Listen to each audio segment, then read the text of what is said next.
ஒன்றாம் அதிகாரம், யாக்கோபின் நிருபம் 1ஆம் அதிகாரம் 2-3 வசனங்கள். பின்பகுதியில் 312வது பக்கம், நியூ டெஸ்ட்மென்ட்ல 312வது பக்கம். The book of James chapter 1 verse 2 and 3. யாக்கோபின் நிருபம் 1ஆம் அதிகாரம் 2ஆம் வசனமும் 3ஆம் வசனமும் வாசிங்க. என் சகோதரரே, நீங்கள் பலவிதமான சோதனைகளில் அகப்படும்போது உங்கள் விசுவாசத்தின் பரீட்சையானது பொறுமையை உண்டாக்கும் என்று அறிந்து அதை மிகுந்த சந்தோஷமாக எண்ணுங்கள். ஆண்டவருடைய பரிசுத்தமான நாமம் மகிமைப்படுவதாக. Praise the Lord. ஒரு அருமையான ஒரு வேத பகுதியை நாம் இந்த இடத்துல வாசிக்க கேட்டோம். Praise the Lord. அப்போஸ்தலனாகிய யாக்கோபு எழுதின ஒரு பொதுவான நிருபம் என்று சொல்லப்பட்டிருக்கிறது. யாக்கோபு ஆண்டவராகிய இயேசுவோடு கூட இருந்த 12 அப்போஸ்தலர்கள் ஒருவராய் காணப்பட்டார். Praise the Lord.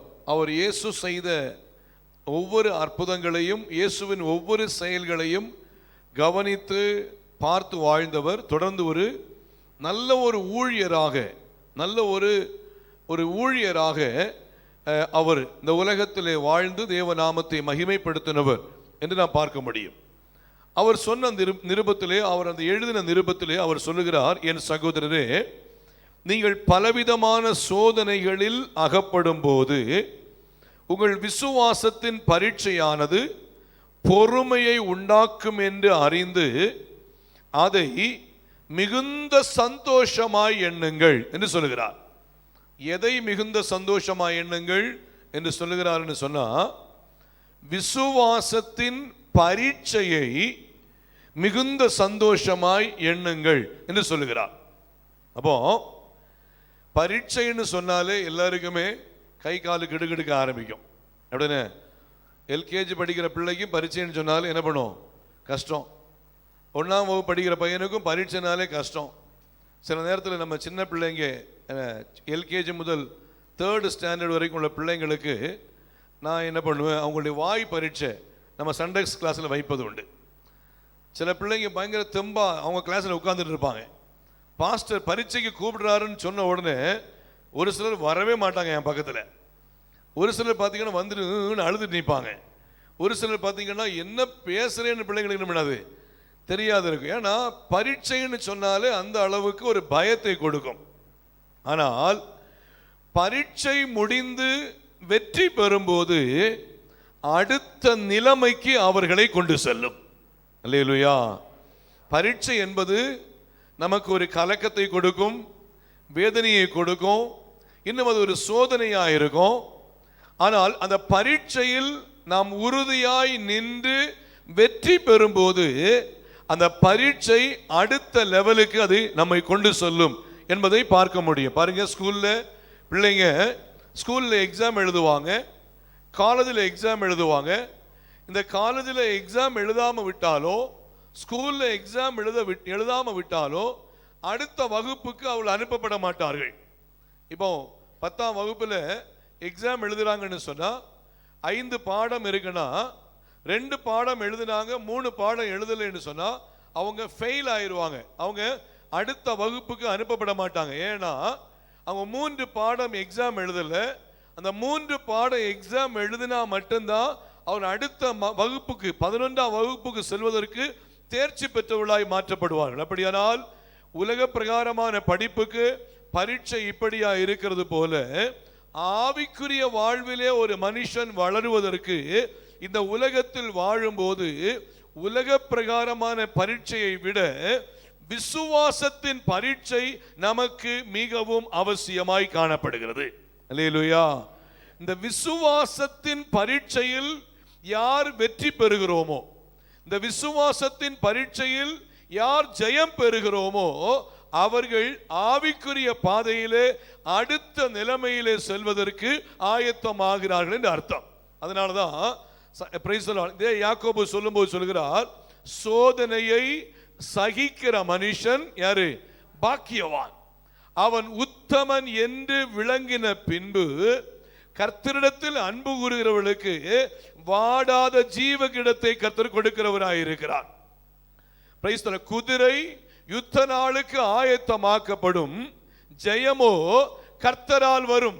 அப்படியானால் தேவ பிள்ளைகள், ஒவ்வொரு தேவ பிள்ளைகளுக்கும் சில சோதனைகள், சில விசுவாச பரீட்சைகள் கடந்து வரும்போது அந்த விசுவாச பரீட்சையை நாம் எதிர்கொள்ள நாம் ஆயத்தமாக வேண்டும்.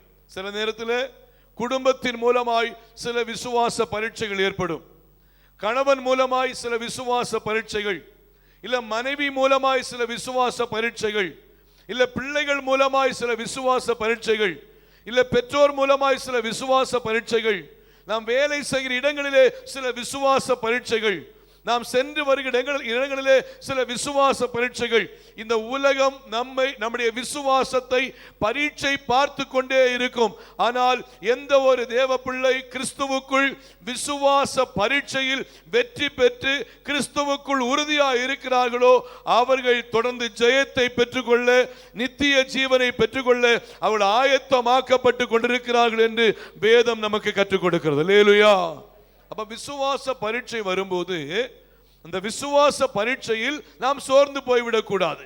சிலர் சொல்லுவாங்க, எனக்கு வந்திருக்கிற விசுவாச பரீட்சை பயங்கரம் பாஸ்டர், பல சூழ்நிலையில் நான் சோதிக்கப்பட்டு கொண்டிருக்கிறேன். அப்ப நம்ம சொல்ல வேண்டிய காரியம், சிந்திக்க வேண்டிய காரியம், ஆண்டவர் என்னை அடுத்த நிலைமைக்கு கொண்டு செல்வதற்கு அவர் ஆயத்தப்பட்டு விட்டார். அப்படிதானே தேவ பிள்ளைகளை சிந்திக்கணும். சில விசுவாச பரீட்சைகள் நமக்கு வரும்போது, சில போராட்டங்கள் நமக்கு வரும்போது தேவன் என்னை அடுத்த நிலைமைக்கு கொண்டு செல்ல ஆயத்தமாக்கி கொண்டிருக்கிறார். ஆகையால் தான் இந்த விசுவாச பரீட்சைகள், இந்த சோதனைகள் எனக்கு வருகிறது என்று சொல்லி தேவ பிள்ளைகள் நம்மை ஒன்று ஆராய்ந்து பார்த்து விசுவாசத்தில் வளருகிறவர்களாய் நாம் காணப்பட வேண்டும். அல்லேலூயா. பாத்தீங்கன்னா இந்த விசுவாச பரீட்சை எல்லாருக்குமே வருவது உண்டு. நான் என்னுடைய பைபிள் காலேஜில், நான் எஜுகேஷன் டைரக்டராக ஒர்க் பண்ணுறதான இந்த பைபிள் காலேஜில் நான் முதலாவது படித்து கொண்டது நாட்கள் சுமார் ஒரு 97, 98 நினைக்கிறேன். அந்த நாட்களில் படித்து கொண்டிருந்த நாட்களில் நான் ஒரு தீர்மானம் எடுத்து விட்டேன். என்ன தீர்மானம்னா, இனி கிறிஸ்துவுக்காக வாழ வந்தாயிடுச்சு, இனி கிறிஸ்துவை மாத்திரமே விசுவாசித்து இருக்கணுமே தவிர என்னுடைய ஒவ்வொரு தேவைக்கும் என் அப்பா அம்மா கிட்ட காசு வாங்கவே கூடாது. ஏன்னா ஊழியம் செய்ய வந்தாச்சு. ஊழியம் செய்ய வந்த பிறகு என்னுடைய தேவைக்கு கிறிஸ்து தான், ஆண்டவர் தான் என் தேவையை சந்திக்கணுமே தவிர என் பெற்றோர்கிட்ட நான் காசு வாங்கக்கூடாதுன்னு சொல்லி நான் ஒரு தீர்மானம் எடுத்தேன். கர்த்தருக்கு மகிமை உண்டாகட்டும். பாருங்க, தீர்மானம் எடுத்துட்டு அது அப்படியாகவே நான் வாழ்ந்து கொண்டிருக்கிறேன். இந்த சூழ்நிலையில பாத்தீங்கன்னா எங்க வீட்டில் கொஞ்சம் வசதி இருக்கிறதுனால சில நேரத்தில் ஒரு 500 ரூபாய், சில நேரத்தில் ஒரு 300 ரூபாய், சில நேரத்தில் 1000 ரூபான்னு சொல்லி எங்களை அனுப்பி விடுவாங்க. அப்போ மணி ஆர்டர், இப்போ உள்ள பேங்கிங் சிஸ்டம் கிடையாது, மணி ஆர்டர்ல என்ன பண்ணுவோம், அனுப்பி விடுவாங்க. ஆனா நான் வீட்டில் கேட்க மாட்டேன், எனக்கு காசு இவ்வளவு தேவை இருக்கு நீங்க தாங்கன்னு கேட்க மாட்டேன். இப்படியாக சூழ்நிலை இருந்துகிட்டு இருந்த வேளையில திடீர்னு பார்த்து என்னுடைய ஒரு புக்கெல்லாம் ஜெராக்ஸ் எடுக்க வேண்டிய விஷயம் இருந்துச்சு. அதெல்லாம் முடிச்சு பார்த்தா கடைசியா என் கையில ஒரு 20 ரூபீஸ் இருந்துச்சு, 20 ரூபாய் இருந்துட்டு தொடர்ந்து நான் என்ன பண்ணேன், அது என்னுடையதான மற்ற சூழ்நிலைகளுக்கு மற்ற காரியங்களுக்குள்ள மூவ் பண்ணும்போது நான் ஷாப்பிங் போயிட்டு அங்கே ஒரு டீ ஸ்நாக்ஸ் எல்லாம் சாப்பிட்டு வரும்போது பேலன்ஸ் என் கையில் எவ்வளோ இருந்துச்சுன்னா 2 ரூபாய் இருந்துச்சு. எனக்கு எவ்வளோ இருந்துச்சு, 2 ரூபாய் என் கையில் இருந்துச்சு. இப்போ அது வியாழக்கிழமை. இப்போ நான் என்ன பண்ணுறேன், வீட்டுக்கு ஃபோன் பண்ணி கேட்பதற்கு என்ன இல்லை, நான் விசுவாசத்தில் வந்து விட்டேன். இனி இந்த சூழ்நிலை வீட்டில் கேட்கக்கூடாது. இந்த சூழ்நிலையை கர்த்தர் பரீட்சை பார்க்கிறார். பாருங்க, ஒரு பரீட்சை வந்தது. வெள்ளிக்கிழமை ஆச்சு, எனக்கு மணி ஆர்டர் வரல. சனிக்கிழமை ஆச்சு, மணி ஆர்டர் வரல. ஞாயிற்றுக்கிழமை ஆலயத்துக்கு போகணும். ஆலயத்தில் போன என்ன பண்ணணும், காணிக்க போடணும். அப்படிதானே? அப்போ நான் என்ன பண்ணேன், என் கையில் இருந்த 2 ரூபாவை என்ன பண்ணேன், சண்டே சர்வீஸில் காணிக்க போட்டுட்டேன். இப்போ என் கையில் 0, என் கையில் 1 ரூபாய் கூட கிடையாது. திங்கக்கிழமை ஆயிடுச்சு, எனக்கு என்ன வரல, மணி ஆர்டர் வரல. செவ்வாய்க்கிழமை புதன்கிழமை ஆயிடுச்சு, மணி ஆர்டர் வரல. ஆனா கர்த்தருக்கு ஸ்தோத்திரம், விசுவாசத்தில் சோர்ந்து போகவே இல்லை.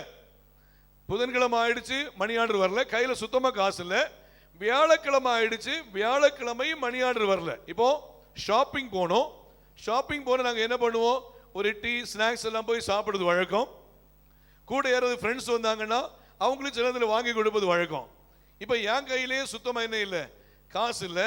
நான் இப்போ என்ன பண்ணேன்னா ஷாப்பிங் போகிற நேரத்தில் ஷாப்பிங் போகாமல் நான் என் பெட்டில் படுத்து நான் தூங்க ஆரம்பித்தேன்.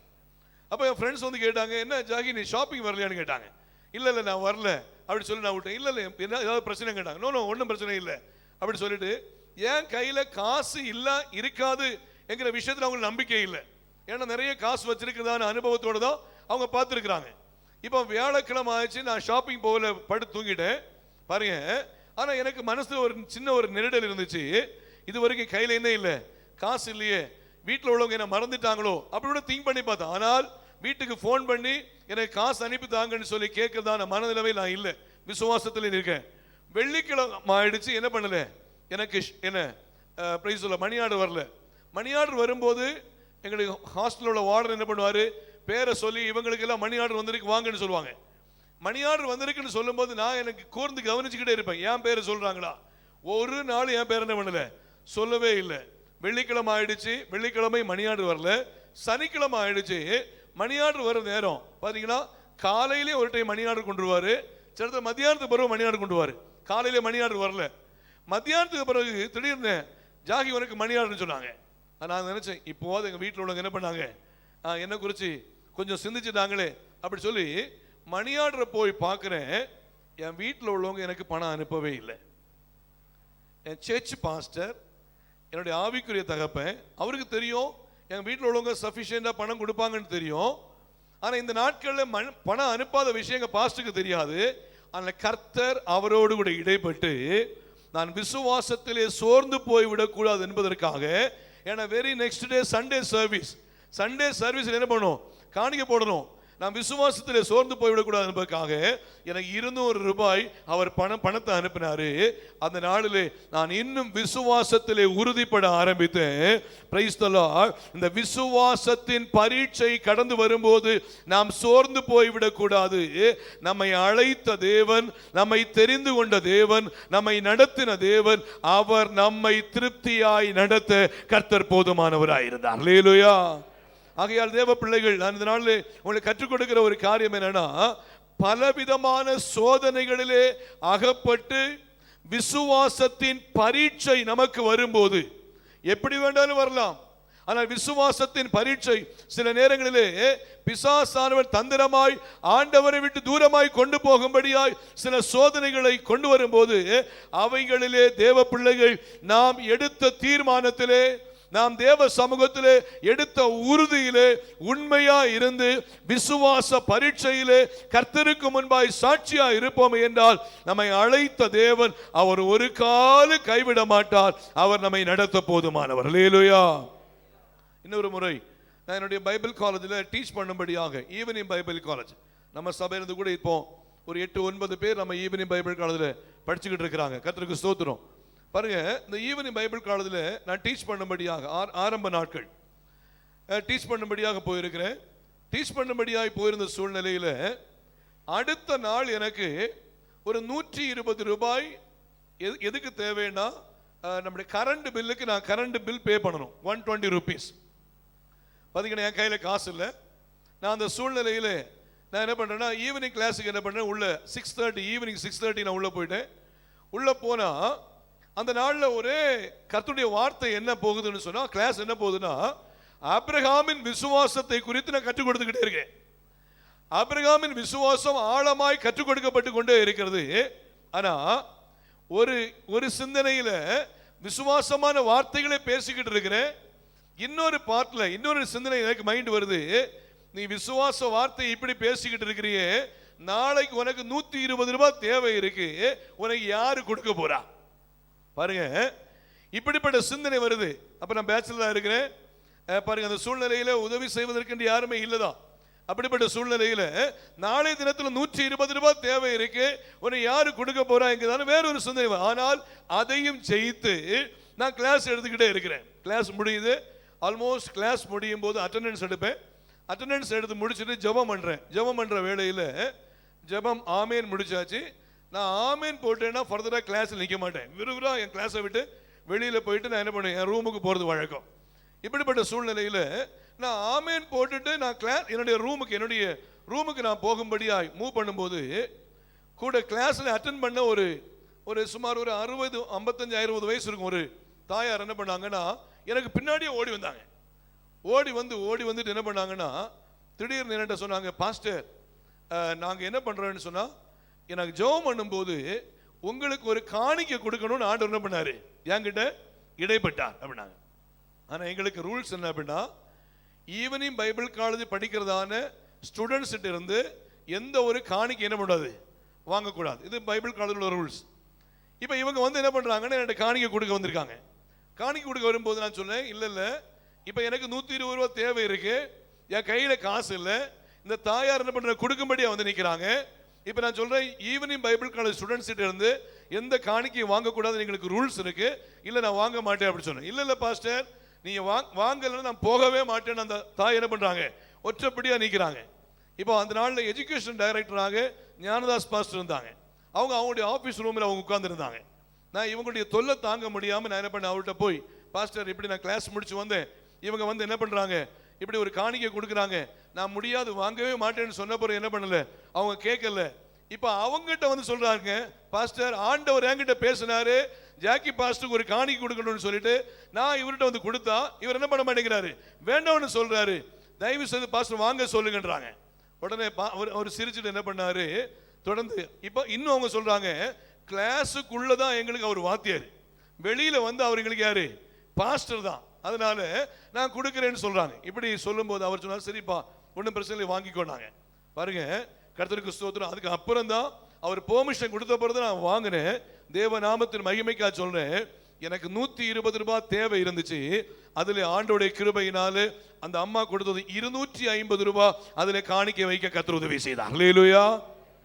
எதுக்காக சொல்றேன்னா பலவிதமான சோதனையிலே நாம் அகப்படும் போது ஆண்டவராகிய தேவன் பேரில் விசுவாசமாய் நாம் இருப்போமே என்று சொன்னால் சர்வ வல்லமையுள்ள ஆண்டவராகிய தேவன் அந்த சோதனையிலிருந்து அந்த விசுவாச பரீட்சையிலிருந்து நம்மை பாதுகாத்து நம்மை உயர்த்த அதன் மூலமாய் சந்தோஷமாய் நாம் கர்த்தரை மகிமைப்படுத்த கர்த்தர் நமக்கு உதவி செய்கிறவராய் இருப்பார். அல்லேலூயா, அல்லேலூயா. அப்ப சோதனை இந்த விசுவாச பரீட்சை எதற்கு நமக்கு வருகிறது? இதனாலே செய்தியுடைய தலைப்பு விசுவாசத்தின் பரீட்சை என்கிற தலைப்பில் கர்த்தருடைய வார்த்தையை கேட்கிறோம். கர்த்தருக்கு மகிமை உண்டாகட்டும். எதனால் இந்த விசுவாசத்தின் பரீட்சையினுடைய நோக்கம் என்ன? எல்லாரும் கவனமாக கேளுங்க. இந்த விசுவாசத்தின் பரீட்சையின் நோக்கம் என்ன என்று சொல்லி பார்க்கும்போது முதலாவது நோக்கம், நாம் ஆவிக்குரிய வாழ்வில் அடுத்த நிலைமைக்கு செல்லும்படியாய் கர்த்தர் நம்முடைய வாழ்க்கையிலே விசுவாச பரீட்சையை கர்த்தர் செய்வார். அல்லேலூயா. ஆவிக்குரிய வாழ்வில் நாம் அடுத்த நிலைமைக்கு செல்லும்படியாய் சில விசுவாச பரீட்சைகள் நம்முடைய வாழ்க்கையிலே கடந்து வரும். அப்போ சில நேரத்தில் சில வியாதியின் மூலமாய் விசுவாச பரீட்சை வரும். சில நேரத்தில் சில ஃபைனான்சியல் ப்ராப்ளத்தின் மூலமாய் விசுவாச பரீட்சைகள் வரும். சில நேரத்தில் சில போராட்டங்கள் நிமித்தமாய் சில விசுவாச பரீட்சைகள் வரும்.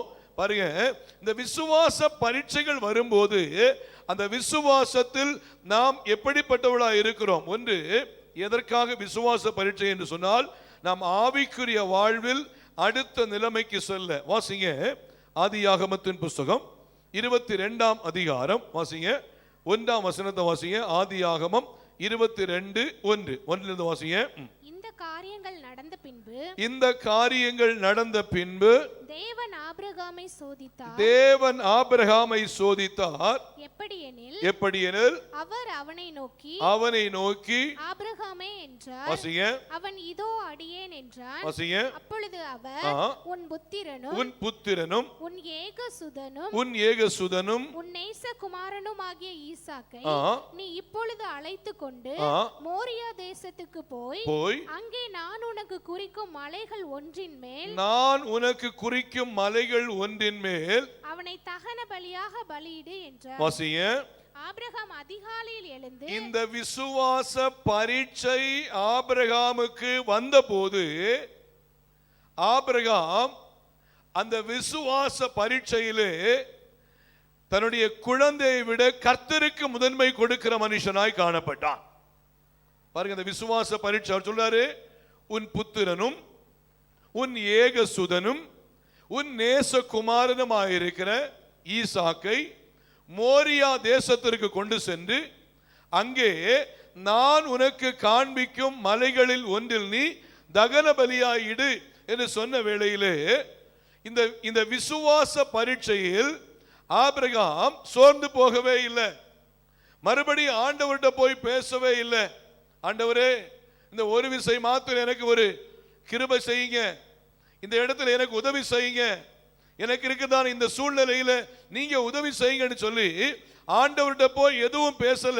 ஆண்டவர் சொன்ன வார்த்தைக்கு அந்த இடத்திலே முழு மனதோடு அந்த விசுவாச பரீட்சையிலே ஆபிரகாம் முழு மனதோடு தன்னை ஒப்பு கொடுத்தவராய் இருந்தால் அந்த விசுவாச பரீட்சையில் கர்த்தர் ஆபிரகாமோடு இருந்து பலத்த காரியங்களை கர்த்தர் செய்தார். அல்லேலூயா, அல்லேலூயா. 22 வசனம் வாசிங்க. Praise the Lord. 12 வாசிங்க. அப்பொழுது அவர் பிள்ளையாண்டான் மேல் உன் கையை போடாதே, அவனுக்கு ஒன்றும் செய்யாதே, நீ அவனை உன் புத்திரன் என்றும் உன் ஏகசுதன் என்றும் பாராமல் எனக்காக ஒப்பு கொடுத்தபடியினால் நீ தேவனுக்கு பயப்படுகிறவன் என்று. இப்ப சொல்றாரு, நீ தேவனுக்கு பயப்படுகிறவன் என்று இப்பொழுது அறிந்திருக்கிறேன். விசுவாச பரீட்சை முடியும் போது அந்த இடத்துல ஆண்டவர் சொல்றாரு, இப்பொழுது நீ தேவனுக்கு பயப்படுகிறவன் என்று இப்பொழுது அறிந்திருக்கிறேன் என்று சொல்லி ஆண்டவர் ஆபிரகாமை குறித்து அவர் சாட்சி சொல்லுகிற ஒரு காரியத்தை நான் பார்க்க முடிகிறது. அல்லேலூயா. அப்ப முதல்ல நம்முடைய வாழ்க்கையில ஆவிக்குரிய வாழ்வின் அடுத்த நிலைமைக்கு செல்லும்படியாய் சில விசுவாச பரீட்சைகள் நமக்கு அனுமதிக்கப்படும். அந்த விசுவாச பரீட்சையில் கர்த்தருக்கு முன்பாய் நாம் உறுதியாய் உண்மையாய் இருந்தால் நிச்சயமாய் கர்த்தர் நம்மை கிருபையாய் நடத்த போதுமானவர். அல்லேலூயா. நமக்கு நன்றாய் தெரியும் யோபுவின் வாழ்க்கையில ஒரு விசுவாச பரீட்சை கடந்து வந்தது.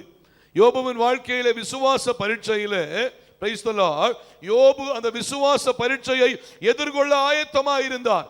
அந்த விசுவாச போராட்டத்தை அவர் எதிர்கொள்ள ஆயத்தமாக இருந்தார். இந்த காலை வேளையிலே நம்முடைய வாழ்க்கையில சில விசுவாச பரீட்சைகள் வரும்போது நாம் சோர்ந்து போகும்படியாய் அல்ல, அந்த விசுவாச பரீட்சையை நாம் எதிர்கொள்ள ஆயத்தமாக வேண்டும். Praise the Lord. நாம் எதிர்கொள்ள ஆயத்தமாகும் போது கர்த்தர் நமக்கு அந்த விசுவாச பரீட்சையின் முடிவிலே நாம் உண்மையாய் கர்த்தருக்கு முன்பாய் உண்மையாய் இருப்போம் என்றால் அந்த விசுவாச பரீட்சையிலே வெற்றியை கர்த்தர் கொடுக்கிறவராய் இருப்பார். வாசிங்க யோபுவின் புத்தகம் 1 அதிகாரம் 7 வசனத்தை வாசிங்க. The book of Job chapter 1 verse 7 வாசிங்க.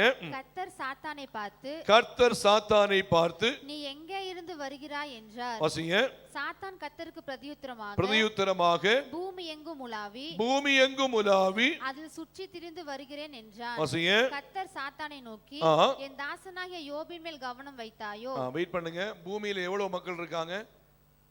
ஆயிரக்கணக்கான லட்சக்கணக்கான மக்கள் இருக்காங்க. அவர் சொல்ல பூமி எங்கும் சுற்றி உலாவி வர்றேன்னு சொல்லும் போது ஆண்டவர் ஸ்பெசிபிக்கா ஒரு மனுஷனை கேட்கிறார், தனியா ஒரு மனுஷனை கேட்கிறார். என் தாசனாகிய யோபுவின் மேல் நீ கவனம் வைத்தாயோ. பாருங்க, விசுவாச போராட்டம், விசுவாச பரீட்சை, தேவனுக்குள்ள ஸ்டெப் பை ஸ்டெப்பா வளரணும்னு நினைக்கிறவங்களுக்கு விசுவாச பரீட்சை வரும். அல்லேலூயா. தேவனுக்குள்ள இன்னும் அடுத்த நிலைமையில வளரணும்னு சொல்றவங்களுக்கு சில விசுவாச பரீட்சை வரும். பாருங்க, சொல்றாரு, என் தாசனாகிய யோபுவின் மேல் கவனம் வைத்தாயோ. பாருங்க, இன்னும் சொல்ல போனா வேற ஆயிரக்கணக்கான ஜென்ஸ் இருக்காங்க, ஆயிரக்கணக்கான லேடிஸ் இருக்காங்க, ஆயிரக்கணக்கான மக்கள் இருக்கிறாங்க. ஆனா இந்த யோபுவை குறிப்பிட்டு ஆண்டவர் சொல்லுகிறாரே என்று சொன்னால், யோபுவை குறித்து கர்த்தர் சொல்றாரு, உத்தமனும் சன்மார்க்கனும் தேவனுக்கு பயந்து பொல்லாப்புக்கு விலகிறவனுமாகிய இந்த யோபுவை போல பூமியிலே நீதிமான் யாருமே இல்லை. அல்லேலூயா. அப்போ நம்ம கர்த்தருக்குள்ள இன்னும் வளர்ந்து அடுத்த லெவல்ல மேல வரணும்னு சொல்லி வரும்போது சில விசுவாச பரீட்சை நம்முடைய வாழ்க்கையிலே கடந்து வரும். அல்லேலூயா. அந்த விசுவாச பரீட்சையில நம்ம ஒரு காலம் சோர்ந்து போக கூடாது. இப்ப பாருங்க, தொடர்ந்து வாசிங்க. கண்டினியூ பண்ணுங்க அந்த பகுதியில. உத்தமனும் சன்மார்க்கனும் தேவனுக்கு பயந்து பொல்லாப்புக்கு விலகுறவனுமாகிய அவனைப் போல பூமியில் ஒருவனும் இல்லை என்றார். அதற்கு சாத்தான் கர்த்தருக்கு பிரதியுத்தரமாக, யோபு விருதாவாகவா தேவனுக்கு பயந்து நடக்கிறான்? நீர் அவனையும் அவன் வீட்டையும் அவனுக்கு உண்டான எல்லாவற்றையும் சுற்றி வேலி அடைக்கவில்லையோ? அவன் கைகளின் கிரியையை ஆசீர்வதித்தீர், அவனுடைய சம்பத்து தேசத்தில் பெருகிற்று. ஆனாலும் உம்முடைய கையை நீட்டி அவனுக்கு உண்டானவைகளை எல்லாம் தொடுவீரானால் அப்பொழுது அவன் உமது முகத்துக்கு எதிரே உம்மை தூஷிக்கிறானோ பாரும் என்றான். வாசிங்க. கர்த்தர் சாத்தானை நோக்கி, இதோ அவனுக்கு உண்டானவைகள் எல்லாம் உன் கையில் இருக்கிறது, அவனுக்கு உண்டானவைகள் எல்லாம் உன் கையில இருக்கு, அவன் மேல் மாத்திரம் உன் கையை நீட்டாதே என்றார். அவன் மேல் மாத்திரம் உன் கையை நீட்டாதே. பாருங்க, சாத்தானுங்க கையில ஒரு பொருளை கொடுத்தா அவன் அழிக்க தான் செய்வான். தேவன் உருவாக்குகிறவர், சாத்தான் அழிக்கிறவன். பாருங்க, யோபுவுக்கு உண்டான எல்லாவற்றையும் சாத்தான் கையிலே ஆண்டவர் கொடுத்து அனுமதித்த வேளையிலே அதை இன்னும் டெவலப் பண்ணும்படியாய் அல்ல, யோபுவை வீழ்த்தும்படியாய், யோபுவை இன்னும் வேதனைப்படுத்தும்படியாய் அவன் அழிவுக்கு மேல அழிவை அவன் கொடுக்கிறவனாயிருந்தான். ஆனால் யோபுவோ ஒரு காலம் விசுவாச பரீட்சையிலே பின்வாங்கி போகவே இல்லை. கர்த்தருக்கு முன்பாய் யோபு உறுதியாய் காணப்பட்டார். அல்லேலூயா. மறுபடியும் சொல்றேன், சாத்தான் கொல்லவும் அழிக்கவும் தான் வருகிறானே அன்றி அவன் வேறொன்றுக்கும் வரான். அப்போ சில நேரங்களிலே பிசாசினுடைய போராட்டங்கள் நம்முடைய வாழ்க்கையிலே கடந்து வந்து சில அழிவுகள், சில வேதனைகள், சில பாடுகள், சில போராட்டங்கள் வரும்போது நாம் அதிலே சோர்ந்து போய்விடக் கூடாது, அதிலே உறுதியா இருக்கணும். யோபு அந்த விசுவாச பரீட்சையிலே கர்த்தருக்கு முன்பாய் உறுதியா இருந்தான். பாருங்க, எல்லாமே அழிந்து போனது. ஆடு மாடு கழுது ஒட்டகங்கள் எல்லாமே, பிள்ளைகள் எல்லாம் அழிந்து போகும்போது இப்போது அவர் சொல்றாரு, நிர்வாணியாய் என் தாயின் வயிற்றிலிருந்து வந்தேன், நிர்வாணியாய் கடந்து சொல்லுவேன். கர்த்தர் தந்தார், கர்த்தர் எடுத்தார், கர்த்தருடைய நாமத்திற்கே ஸ்தோத்திரம் என்று சொல்லி அந்த விசுவாச பரீட்சையிலே யோபு கர்த்தருக்கு முன்பாய் உறுதியாய் காணப்பட்டார். கர்த்தர் யோபுவோடே கூட இருந்தார். அல்லேலூயா. இன்னும் சாத்தான் விடவே இல்லை. இப்ப என்ன பண்ற, தொடர்ந்து வாசிக்கும் போது பிரைஸ் தி லார்ட், வாசிங்க 2ஆம் அதிகாரத்துல 5ஆம் வசனத்திலிருந்து வாசிங்க. 5ஆம் வசனத்திலிருந்து, ஆனாலும் நீர் உம்முடைய கையை நீட்டி அவன் எலும்பையும் அவன் மாம்சத்தையும் தொடுவீரானால் அப்பொழுது அவன் உமது முகத்துக்கு எதிரே உம்மை தூஷிக்கானோ பாரும் என்றார். அப்பொழுது கர்த்தர் சாத்தானை நோக்கி, இதோ அவன் உன் கையில் இருக்கிறான், ஆகிலும் அவன் பிராணனை மாத்திரம் தப்ப விடு என்றார். முதல்ல அவனுக்கு உண்டானதை என்ன உன் கையில கொடுக்கிறேன்னு சொன்னாரு. ரெண்டாவது, அவனை உன் கையில கொடுக்கிற, ஜீவனை மாத்திரம் என்ன பண்ணி தப்ப விட்டு. Extreme level. இதுக்கு மேல வேற ஒரு மனுஷனுக்கு போராட்டம் வர்றதுக்கு வாய்ப்பே இல்லை. எவ்வளவு எக்ஸ்ட்ரீம் லெவல் உண்டோ, எவ்வளவு கடினமான பாதை உண்டோ, அந்த கடினமான பாதைக்குள்ளாக யோபு கடந்து செல்லும்படியாய் அனுமதிக்கப்படுகிறாரு. இப்ப பாருங்க, தொடர்ந்து வாசிங்க. அப்பொழுது சாத்தான் கர்த்தருடைய சன்னதியை விட்டு புறப்பட்டு யோபின் உள்ளங்கால் தொடங்கி அவன் உச்சம் தலை மட்டும் கொடிய பருக்களால் அவனை வாதித்தான். அவன் ஒரு ஓட்டை அவன் எடுத்து தன்னை சுரண்டி கொண்டு சாம்பலில் உட்கார்ந்தான். அப்பொழுது அவன் மனைவி அவனை பார்த்து, நீர் இன்னும் உம்முடைய உத்தமத்தில் உறுதியாய் நிற்கிறீரோ, தேவனை தூஷித்து ஜீவனை விடும் என்றார். அடுத்து வாசிங்க. அதற்கு அவன், நீ பைத்தியக்காரி பேசுகிறத போல பேசுகிறாய். அல்லேலூயா. இப்ப ஜீவன் தான் இருக்கு, பேச கூட சத்தம் வராது. உச்சம் தலை முதல் உள்ளங்கால் வரைக்கும் கொடிய பருக்களால வாதிக்கப்பட்டு ஒரு ஓட்டு துண்டு எடுத்து உடம்ப சுரண்டான். இப்ப ஒய்ஃப் சொல்றாங்க இந்த வேதனையை பார்த்து, ஏயா இன்னும் உத்தமத்தில் நிக்கிறீங்க, தேவனை தூஷித்து ஜீவனை விடுங்க, என்று சொல்லும்போது இப்போ சத்தம் இல்லாத சூழ்நிலையில் சத்தத்தை வரவழைத்து சொல்றாரு, நீ பைத்தியக்காரி பேசுறது போல பேசுற. தேவனிடத்திலிருந்து நன்மையை பெற்றுக்கொண்ட நாம் தீமையையும் அனுபவிக்க வேண்டும் அல்லவா என்று சொல்லி அந்த இடத்திலே தன் விசுவாச பரீட்சையிலே யோபு உறுதியாய் காணப்பட்டார். அல்லேலூயா. அவர் சொல்லும்போது சொல்றாரு, அவர் என்னை கொன்று போட்டாலும். வாசிமா யோபு 13:15 வாசிங்க. யோபு 13:15 வாசிங்க. அவர் என்னை கொன்று போட்டாலும், அவர் என்னை கொன்று போட்டாலும் அவர் மேல் நம்பிக்கையாய் இருப்பேன். இந்த இந்த இந்த விசுவாச நம்பிக்கை நமக்குள்ள உண்டாகணும். ஆண்டவர் மேல ஒரு நம்பிக்கை ஒரு மனுஷனுக்கு இருக்குன்னா, ஆண்டவர் மேல ஒரு நம்பிக்கை ஒரு மனுஷனுக்கு இருக்குன்னா, இந்த உலகத்தை சார்ந்து கொள்ளாதபடிக்கு கர்த்தரையே சார்ந்து கொள்கிறவர்களாக இருக்க வேண்டும். அவர் சொல்லுவார், அவர் என்னை கொன்று போட்டாலும் அவர் மேல் எப்படி இருப்பேனா, நம்பிக்கையா இருப்பேன். இந்த விசுவாச பரீட்சை வரும்போது நாம் கர்த்தருக்குள் உறுதியா இருக்கிறோம் என்பதற்கு இது ஒரு ஆதாரமா இருக்க வேண்டும். பாருங்க, யோபுடைய வாழ்க்கையில இவ்வளவு போராட்டம், இவ்வளவு பாடுகள், இவ்வளவு வேதனைகள், இவ்வளவு துக்கம், இவ்வளவு சரீரத்திலே பலவீனம். இன்னும் அவருடைய நண்பர்கள் வந்து ஏளனமா பார்க்கிறாங்க. மனைவி சொல்றாங்க, நீர் இன்னும் ஏன் உத்தமத்தில் நிற்கிறீங்க, தேவனை தூஷித்து ஜீவனை விடும் என்று சொல்லி இப்படி உலகம் பகைத்தது, நண்பர்கள் பகைத்தார்கள், குடும்பம் பகைக்கிறது, தன்னுடைய வாழ்க்கையில எல்லாம் இழந்து போனது. ஆனால் ஆண்டவருக்காய் அவர் உறுதியாய் காணப்பட்டார். பாருங்க, 42ஆம் அதிகாரத்தில் சொல்லப்பட்டிருக்கு, யோபுவின் முன் நிலைமையை பார்க்கிறோம், பின் நிலைமையை கர்த்தர் இரட்டிப்பாய் ஆசீர்வதித்தார். அல்லேலூயா, அல்லேலூயா. நாம் தேவ சமூகத்தில் ஆவிக்குரிய வாழ்வில் அடுத்த நிலைமைக்கு செல்லணும்னு சொன்னா, அடுத்த நன்மைக்குள்ள செல்லணும்னு சொன்னா, விசுவாச பரீட்சையில் நாம் போராடி ஜெயிக்கிறவளாய் காணப்பட வேண்டும். அல்லேலூயா. சிலது நம்ம நினைக்கிறது ஒண்ணா இருக்கும், நடக்கிறது இன்னொன்னா இருக்கும். நம்ம சில விஷயங்கள் நம்ம சிந்திக்கிறது ஒண்ணா இருக்கும், அதுக்கு ஆப்போசிட்டா நடக்கும். பாருங்க, ஆனா நாம் விசுவாசத்தில் சோர்ந்து போகவே கூடாது. இரண்டாவதாக பார்க்கும்போது, ஏன் நமக்கு விசுவாச பரீட்சைன்னு சொன்னா, கிறிஸ்துவின் மேலுள்ள அன்பை நாம் இன்னும் உறுதிப்படுத்தும்படியாக. முதல்ல நமக்கு நம்முடைய ஆவிக்குரிய வாழ்வில் அடுத்த நிலைமைக்கு செல்ல, இரண்டாவது கிறிஸ்துவின் மேலுள்ள அன்பை இன்னும் நாம் உறுதிப்படுத்தும்படியாக ஆண்டவராகிய தேவன் சில விசுவாச பரீட்சைக்குள்ளாக நம்மை நடத்துவார். வாசிங்க, அப்போஸ்தலர் நடபடிகளின் புஸ்தகம் 9ஆம் அதிகாரம் 22ஆம் வசனம் வாசிங்க. அப்போஸ்தலர் 9:22 வாசிங்க. சவுல் அதிகமாக திடன் கொண்டு, சவுல் அதிகமாக திடன் கொண்டு இவரே கிறிஸ்துவென்று திருஷ்டாந்தப்படுத்தி, இயேசுவையே கிறிஸ்து என்று திருஷ்டாந்தப்படுத்தி தமஸ்குவில் குடியிருக்கிற யூதர்களை கலங்க பண்ணினான். தமஸ்குவில் உள்ள யூதரை கலங்க பண்ணினான். தொடர்ந்து கண்டினியூ பண்ணுங்க. 25 வரைக்கும் வாசிங்க. அநேக நாள் சென்ற பின்பு வாசிங்க. யூதர்கள் அவனை கொலை செய்யும்படி ஆலோசனை பண்ணினார்கள். யூதர்கள் அவனை கொலை செய்யும்படி ஆலோசனை பண்ணினார்கள். அவர்களுடைய யோசனை சவுலுக்கு தெரிய வந்தது. வாசிங்க.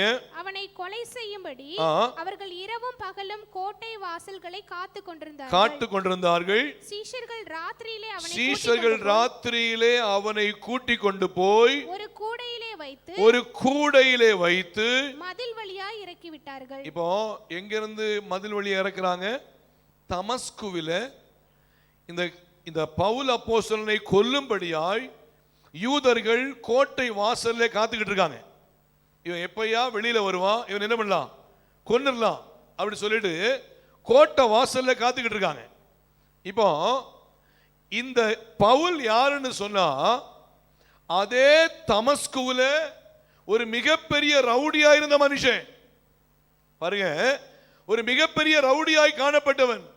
வாசிங்க அதே பகுதியில் அப்போஸ்தலர் நடபடிகள் 9ஆம் அதிகாரம் 2-3 வாசிங்க. 9ஆம் அதிகாரம் 2-3 வாசிங்க. இந்த மார்க்கத்தாராகிய புருஷரையாகிலும் ஸ்திரீகளையாகிலும் தான் கண்டுபிடித்தால் அவர்களை கட்டி எருசலேமுக்கு கொண்டு வரும்படி தமஸ்குவில் உள்ள ஜெப ஆலயங்களுக்கு நிருபங்களை கேட்டு வாங்கினான்.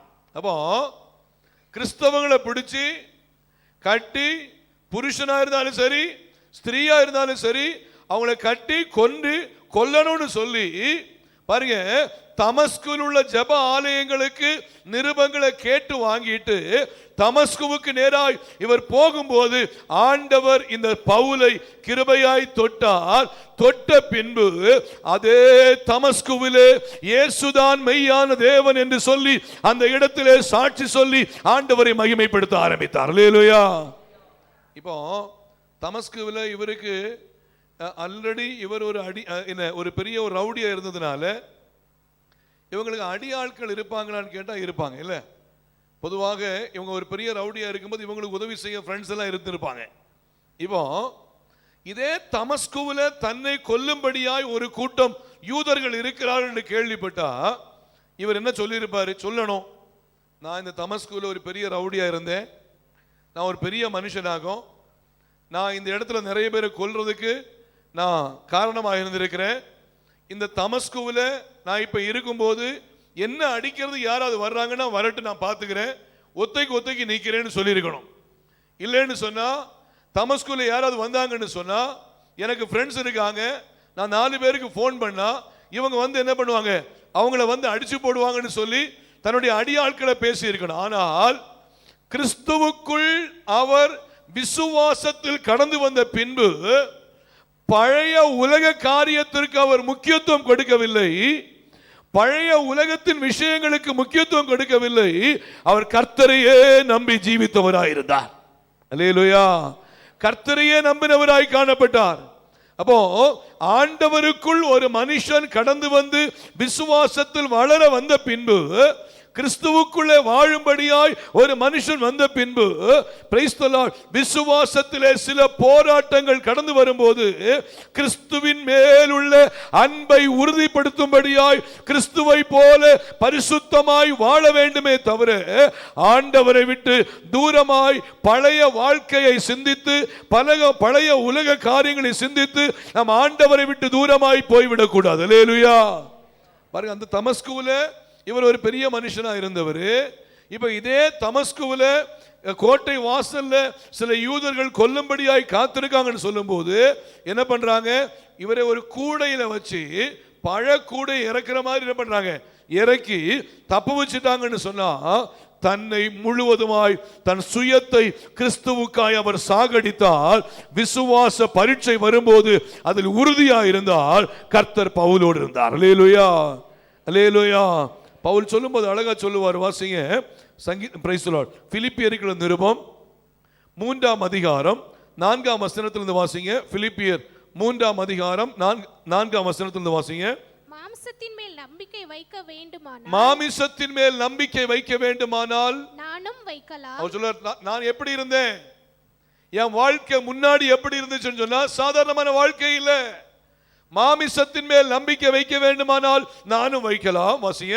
வேறொருவன் மாம்சத்தின் மேல் நம்பிக்கையாய் இருக்க காட்டப்படாதவன் ஆகிலோ எனக்கு லாபமாய் இருந்தவைகள் எவைகளோ, இவைகள் எல்லாம் என் வாழ்க்கையில் இருந்தாலும் சரி, எனக்கு லாபமாய் இருந்தவைகள் எவைகளோ அவைகளை கிறிஸ்துவுக்காக நஷ்டம் என்று நான் எண்ணி இருக்கிறேன். அல்லேலூயா.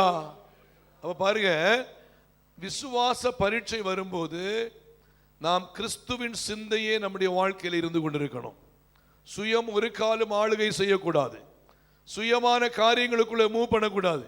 இவங்க இப்படி என்ன பேசிக்கிட்டாங்களே, இவங்க என்கிட்ட சண்டை போட்டுட்டாங்களே, இவங்க அடிக்க வந்துட்டாங்களே, இவங்க என் அப்பாவை அடிக்க போயிட்டாங்க, என் அம்மாவை அடிக்க போயிட்டாங்க, என் பிள்ளைய அடிக்க போயிட்டாங்க, இவங்களை சும்மா விடமாட்டேன்னு சொல்லிட்டு சுயம் ஒரு காலம் நம்முடைய வாழ்க்கையில ஆளுகை செய்யக்கூடாது.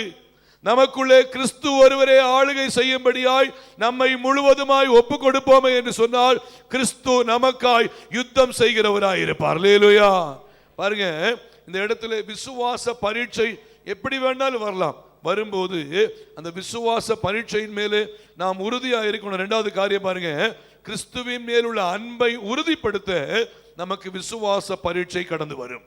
பவுலுக்கு வந்த விசுவாச பரீட்சையில் எல்லாம் பவுல் ஒரு காலம் ஆண்டவரை விட்டு கொடுக்கல, ஆண்டவரை விட்டு தூரமாயும் போய்விடல. விசுவாச பரீட்சை என்ன பண்ணல, ஆண்டவரை விட்டு கொடுக்கல, ஆண்டவரை விட்டு என்ன பண்ணல, தூரமாயும் போய்விடல. அவர் விசுவாசத்தில் உறுதியாயிருந்தால் அவர் சொல்றாரு, கிறிஸ்துவுக்காக எல்லாவற்றையும் நஷ்டம் என்று விட்டேன், குப்பையுமாக எண்ணுகிறேன். அல்லேலூயா, அல்லேலூயா. பாருங்க, நமக்கு நல்லா தெரியும், எஸ்தர் ராஜாத்தி தன்னுடைய வாழ்க்கையில் ஒரு விசுவாச பரீட்சை வந்தது. தான் ராஜாத்தியாக இருந்த நாட்களிலே யூதருக்கு விரோதமாய் ஒரு மிகப்பெரியதான போராட்டம் வந்த நேரத்திலே இந்த விசுவாச பரீட்சையிலே எஸ்தர் ராஜாத்தி சொன்ன காரியம் என்ன? நானும் என் தாதிமாரும் உபவாசம் பண்ணி நாங்கள் ஜெபிக்க போகிறோம். பிரைஸ் தி லார்ட், ஆண்டவர் எனக்கு உதவி செய்வார்னு சொல்லி பிரைஸ் தி லார்ட் விசுவாச பரீட்சையிலே உறுதியாய் உபவாசம் எடுத்து ஜெபிக்க ஆரம்பிச்சாங்க. கர்த்தர் அந்த இடத்திலே பிரைஸ் தி லார்ட் எஸ்தர் ராஜாத்திக்காய் உதவி செய்ய கர்த்தர் போதுமானவராய் இருந்தார். அல்லேலூயா, அல்லேலூயா.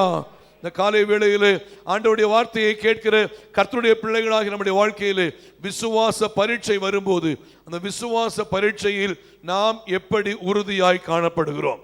நம்முடைய வாழ்க்கையிலே போராட்டங்கள் வரும்போது நாம் எப்படி உறுதியாய் காணப்படுகிறோம்? நம்முடைய ரியாக்ஷன் எப்படி இருக்கு? நம்முடைய செயல்பாடுகள், நம்முடையதான பிரைஸ் தி லார்ட் எதிர்வினை எப்படி இருக்கிறது? விசுவாசத்திலே உறுதியாக இருக்கிறவர்கள் சோர்ந்து போக மாட்டார்கள். விசுவாசத்திலே உறுதியாக இருக்கிறவர்கள் தளர்ந்து போக மாட்டார்கள். விசுவாசத்திலே உறுதியாக இருக்கிறவர்கள் ஆண்டவரை விட்டு தூரமாய் போய்விட மாட்டார்கள். விசுவாசத்தில் உறுதியாக இருக்கிறவர்கள் கர்த்தரையே சார்ந்து ஜீவிப்பார்கள். அப்படிப்பட்ட ஒரு உறுதியின் மனப்பான்மையை கர்த்தர் நம்மிடத்தில் எதிர்பார்க்கிறவராய் இருக்கிறார். அல்லேலூயா, அல்லேலூயா. குடும்பம் சாதகம் இல்லாமல் இருக்கலாம், சூழ்நிலைகள் சாதகம் இல்லாமல் இருக்கலாம், நம்முடைய சரௌண்டிங் காரியங்கள் சாதகம் இல்லாமல் இருக்கலாம், நாம் வேலை செய்கிற இடங்களிலே நமக்கு சாதகம் இல்லாமல் காரியங்கள் இருக்கலாம். ஆனால் கிறிஸ்துவுக்குள் விசுவாசமாய் இருக்கும்போது கிறிஸ்து நமக்கு சாதகமாய் இருப்பார். அல்லேலூயா. மூன்றாவதாக கடைசியா பார்த்தீங்கன்னா விசுவாச பரீட்சை நமக்கு எதுக்காக சொன்னா, மூன்றாவதாக நித்திய ஜீவனுக்கு நேராய் நாம் நடத்தப்படும்படியாய் நமக்கு விசுவாச பரீட்சை.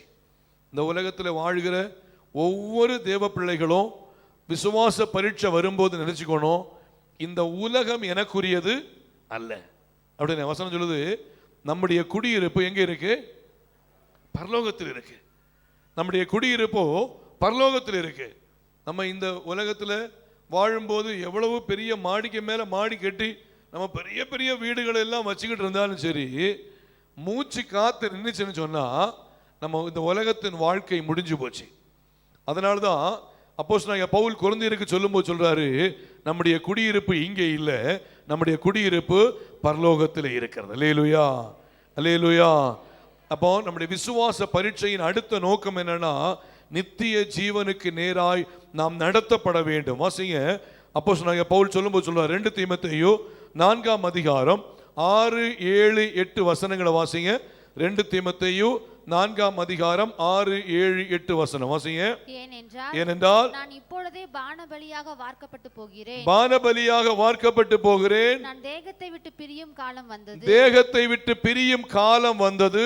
நல்ல போராட்டத்தை போராடினேன், நல்ல போராட்டத்தை போராடினேன், ஓட்டத்தை முடித்தேன், ஓட்டத்தை முடித்தேன், விசுவாசத்தை காத்துக்கொண்டேன், விசுவாசத்தை காத்துக்கொண்டேன். இது முதல் நீதியின் கிரீடம் எனக்காக வைக்கப்பட்டிருக்கிறது. நீதியின் கிரீடம், என்னுடைய விசுவாச பரீட்சையின் முடிவு எனக்கு நீதியின் கிரீடமாகிய பிரைஸ் தி லார்ட் அந்த ஆசீர்வாதத்தை ஆண்டவர் எனக்காக வைத்திருக்கிறார். அல்லேலூயா. விசுவாச பரீட்சையினுடைய முடிவு நமக்கு ஒரு நீதியின் கிரீடத்தை ஆண்டவர் வைத்திருக்கிறார். இந்த நித்திய ஜீவனை கர்த்தர் நமக்கு வைத்திருக்கிறார். அந்த பரலோக ஆசீர்வாதத்தை கர்த்தர் வைத்திருக்கிறார். ஆகையால் கர்த்தருக்குள் வாழ்கிற, கர்த்தருக்குள் பிரைஸ் தி லார்ட் சாட்சியா இருக்கிற தேவ பிள்ளைகள் நம்முடைய வாழ்க்கையில் சில விசுவாச பரீட்சைகள் வரும்போது நாம் சோர்ந்து போய்விடக்கூடாது, ஆண்டவரை விட்டு தூரமாய் போய்விடக்கூடாது. அவர் அழகா சொல்லுவாரு, நீதியின் கிரீடம் எனக்காக வைக்கப்பட்டிருக்கிறது. வாசிங்க. நீதியுள்ள நியாயாதிபதி கர்த்தர் அந்நாளிலே அதை எனக்கு தந்தருளுவார். கர்த்தர் நீதியுள்ள நியாயாதிபதியாகிய கர்த்தர் அந்நாளிலே அதை எனக்கு தந்தருளுவார். எனக்கு மாத்திரமல்ல, அவர் பிரசன்னமாகுதலை விரும்பும் அவருடைய பிரசன்னமாகுதலை விரும்புகிற யாவருக்கும் அதை தந்தருளுவார். விசுவாச பரீட்சையில் உறுதியாயிருக்கிற யாவருக்கும் கர்த்தர் அதை தந்தருளுவார். அல்லேலூயா. சத்தம் சொல்லுங்க. அல்லேலூயா, அல்லேலூயா. இந்த காலை வேளையில் நாம் பிரைஸ் தி லார்ட், ஒருவேளை நாம் தேவ சமூகத்தில் வந்திருக்கிற தேவ பிள்ளைகள் சில விசுவாச பரீட்சைக்குள்ளாக இருந்து கொண்டிருப்பீங்க. Praise the Lord. அடுத்து என்னுடைய வாழ்க்கையில் என்ன செய்வது, அடுத்த நிலைமைக்கு நான் என்ன செய்கிறது, ஆண்டவரே இந்த பிரச்சனையிலிருந்து நான் எப்படி ஒரு முடிவுக்கு நான் வருவது, இந்த போராட்டத்தை நான் எப்படி கையாளுவது, இந்த விஷயத்தில் நான் எப்படி ஹேண்டில் பண்ணுறதுன்னு சொல்லி எனக்கு தெரியல ஆண்டவரே என்று சொல்லி ஒருவேளை நீங்கள் சோர்ந்து போன நிலைமையில பிரைஸ் தி லார்ட், தேவ சமூகத்தில் மிகுந்த உடைக்கப்பட்ட ஒரு இருதயத்தோடு அந்த விசுவாச பரீட்சைக்குள்ளாக நீங்கள் இருந்து கொண்டிருப்பீர்கள் என்று சொன்னால், ஆண்டவராகிய தேவன் உங்களை தேற்றுகிறவராய் இருக்கிறார், உங்களை தட்டி எழுப்புகிறவராய் இருக்கிறார், உங்களை பலப்படுத்துகிறவராய் இருக்கிறார். ஏனென்றால் அவர் சோர்ந்து போகிறவனுக்கு அவர் பலன் கொடுத்து சத்துவம் இல்லாதவனுடைய சத்துவத்தை கர்த்தர் பெருக பண்ணுகிறவராய் இருக்கிறார். நீங்கள் எப்படிப்பட்ட சூழ்நிலையிலே நீங்கள் ஒரு விசுவாச பரீட்சைக்குள் காணப்பட்டாலும் சரி, பாருங்க, ஒன்று விசுவாச பரீட்சையின் நோக்கம் நாம் ஆவிக்குரிய வாழ்விலே அடுத்த நிலைமைக்கு செல்ல. இரண்டாவது, விசுவாச பரீட்சையின் நோக்கம் கிறிஸ்துவின் மேலுள்ள அன்பை நாம் உறுதிப்படுத்த. விசுவாச பரீட்சையின் நோக்கம் நித்திய ஜீவனுக்கு நேராய் நாம் நடத்தப்பட. ஆகையால் தேவ சமூகத்தில் ஒப்புக் கொடுப்போம். இந்த விசுவாச பரீட்சையில் கர்த்தருக்கு முன்பாய் உறுதியாயிருப்போம். சாத்தானை ஜெயித்து கர்த்தருக்கு முன்பாய் உறுதியாய் காணப்படுவோம். இந்த வார்த்தையின் மூலம் கர்த்தர் நம் ஒவ்வொருவரையும் ஆசீர்வதிப்பாராக. எல்லாரும் ஜெபிப்போம். எல்லாரும் கண்களை மூடி ஜெபிப்போம். தேவ சமூகத்திலே தாழ்த்துவோம், தேவ சமூகத்திலே சமர்ப்பிப்போம். விசுவாச பரீட்சையிலே கர்த்தருக்கு முன்பாய் உறுதியாயிருப்போம், கர்த்தருக்கு முன்பாய் சாட்சியாய் வாழ்வோம். ஆண்டவரே, இந்த விசுவாச பரீட்சையில் நான் உறுதியாக இருக்க எனக்கு உதவி செய்யுங்க. என்னுடைய வாழ்க்கையில் வந்து இருக்கிற போராட்டங்களில், விசுவாச பரீட்சையில் நான் ஒரு காலம் கர்த்தரை விட்டு பின்வாங்கி போய்விடாதபடிக்கு, கர்த்தருக்கு முன்பாய் உறுதியாய் நான் வாழும்படியாய் என்னை முழுவதுமாய் ஒப்புக் கொடுக்கிறேன் என்று சொல்லி ஒப்புக் கொடுங்க. அருமையான தேவனுடைய பிள்ளைகளே, கர்த்தர் ஒரு சிலரோடு இடைப்பட்டு கொண்டிருக்கிறார். கர்த்தர் ஒவ்வொருவரோடு பேசி கொண்டிருக்கிறார். அருமையான தேவனுடைய பிள்ளைகளே, சில பரீட்சைக்குள்ளாக, சில விசுவாச போராட்டத்திற்குள்ளாக நீங்கள் நின்று கொண்டிருப்பீர்களே என்றால், இந்த காலை வேளையில் கர்த்தர் உங்களை பலப்படுத்துகிறார், உங்களை தட்டி எழுப்புகிறவராய் இருக்கிறார். இந்த வார்த்தைகள் என்னை பலப்படுத்துகிறது, இந்த வார்த்தைகள் என்னை கர்த்தருக்குள்ளே வளர செய்கிறது என்று சொல்லி நாம் ஆண்டவருடைய சமூகத்திலே சொல்லுவோம். ஆண்டவரே, என்னை இன்னும் அதிகமாக உமக்குள்ளே பலப்படுத்த நீங்கள் உதவி செய்யுங்கன்னு சொல்லி தேவ சமூகத்திலே கேட்போம். கர்த்தர் நம்மை கிருபையாய் நடத்துவாராக. கடைசி ஜெபத்தை தாவீது அவர்கள் செய்வாங்க. எல்லாரும் ஜெபத்தோடு காணப்படுவோம். கர்த்தருடைய நாமம் மகிமைப்படுவதாக. Praise the Lord. பரிசுத்தமுள்ள அன்பின் பரலோக பிதாவே, ஆண்டவரே, இயேசுவின் நாமத்தினால் நான் செபிக்கிறோமப்பா. ஆண்டவரை மட்டுமா இந்த பரிசுத்த அந்த ஆராதனை வேளையில ஆண்டவரே சோதரிக்கிறோம். தொடங்கும் முதல் நாள் வரைக்கும் ஆண்டவரே தேவ பிரசன்னம் மாறாத கிருபை எங்களோடு இருந்தபடினால் நமக்கு நன்றி செலுத்துகிறோம். ஆண்டவரே அப்பா, சோதரிக்கிறோம். ஒவ்வொரு பகுதியும் கர்த்தர் அற்புதமாய் மாற்றி கொடுத்து ஆண்டவரே நீர் மகிமைப்பட்டபடினாலும் நமக்கு நன்றி செலுத்துகிறோம். ஆண்டவரை ஏற்ற சோதரிக்கிற ஆண்டவரே உன் தாசரை கொன்று ஆண்டவர் ஏற்ற வார்த்தை கொடுத்தபடினால் நன்றி ஆண்டவரே. ஏசப்பா, நாங்கள் ஆண்டு விசுவாசத்தின் அந்த பரீட்சையில் ஆண்டவரே நாங்கள் ஆண்டவரை சோதரிக்கிறோம். வெற்றிகரமாக இருக்கத்தக்கதாக, வெற்றி பெறத்தக்கதாக ஆண்டவர் எந்த காரணத்தை கொண்டும் ஆண்டவரை சோர்ந்து போகாதபடிக்கு கர்த்தர் ஆண்டு உறுதியாய் உம்மிடத்தில் இருக்கத்தக்கதாக பரிசுத்த ஆவியானவர் தாமே நீ கிருபை செய்ய வேண்டுமா நாங்கள் செபிக்கிறேசப்பா. ஆண்டவரை சோதரிக்கிறோம். எந்த நிலைமையில் இருந்தாலும் ராஜா ஆண்டு மன ரம்மியமாக இருக்க கற்றுக்கொள்ள கர்த்தர் கிருபை செய்ய வேண்டுமா நாங்கள் செபிக்கிறோம். கர்த்தரை நான் எக்காலத்திலும் சோதரிப்பேன், அவர் துதி எப்பொழுதும் என் வாயில் இருக்கும் என்று வார்த்தையின்படி ஆண்டவரே நாங்கள் எந்த நேரத்திலும் எப்பேற்பட்ட சூழ்நிலைகளும் உண்மையை நம்பியிருந்து ராஜா உண்மையை நாங்கள் போட்டத்தக்கதாக கர்த்தர் உதவி செய்யுங்க. ஆசீர்வதிங்க ராஜா. ஆண்டவர் நாளில் பரிசுத்த ஆவியானவர் தாமே ஆராதிக்க வந்த உடைய பிள்ளைங்களை கர்த்தர் ஆசீர்வதிப்பீராக, பலப்படுத்துவீராக, ஏற்ற கிருபை தந்து நீ நடத்த வேண்டுமா நாங்கள் செபிக்கிறோம். ஆண்டவர் வார்த்தையின்படி கர்த்தர் உன்னை எல்லா தீங்குக்கும் விலக்கி காப்பார், உன் ஆத்துமாவை காப்பார். ஆமேன். கர்த்தர் உன் போக்கையும் வரத்தையும் இது முதற்கொண்டு என்றென்றைக்கும் காப்பா என்ற வார்த்தையின்படி ஆண்டவரே அவனதான் ஆசீர்வதிக்கிறோம். பலப்படுத்துங்க, வழி நடத்துங்க. நிம்மதியான கரங்களை கர்த்தர் பொறுப்படுத்த நடத்தும். இயேசுவின் நாமத்தில் ஜெபிக்க நல்ல பிதாவே, ஆமென். நம்ம எல்லாரும் சேர்ந்து சொல்லுவோம். என் ஆத்துமாவே கர்த்தரை ஸ்தோத்திரி, என் முழு உள்ளமே பரிசுத்த நாமத்தை ஸ்தோத்திரி. என் ஆத்துமாவே கர்த்தரை ஸ்தோத்திரி, அவர் செய்த சகல உபகாரங்களையும் மறவாதே. ஆமென். நம்முடைய கர்த்தரும் இரட்சகருமாக இயேசு கிறிஸ்துவின் கிருபையும் பிதாவாகிய தேவனுடைய அன்பும் பரிசுத்த ஆவியானோட ஐக்கிய நம்ம அனைவரோடு சகல பரிசுத்தவான்களோடும் இன்றும் என்று சதா காலங்களிலும் நம் அனைவரோடு கூட இருப்பதாக. ஆமென். அல்லேலூயா, அல்லேலூயா, அல்லேலூயா. கர்த்தர் நம்ம ஒவ்வொரு ஆசீர்வதிப்பாராக. இப்பொழுது திருவிருந்தின் ஆராதனை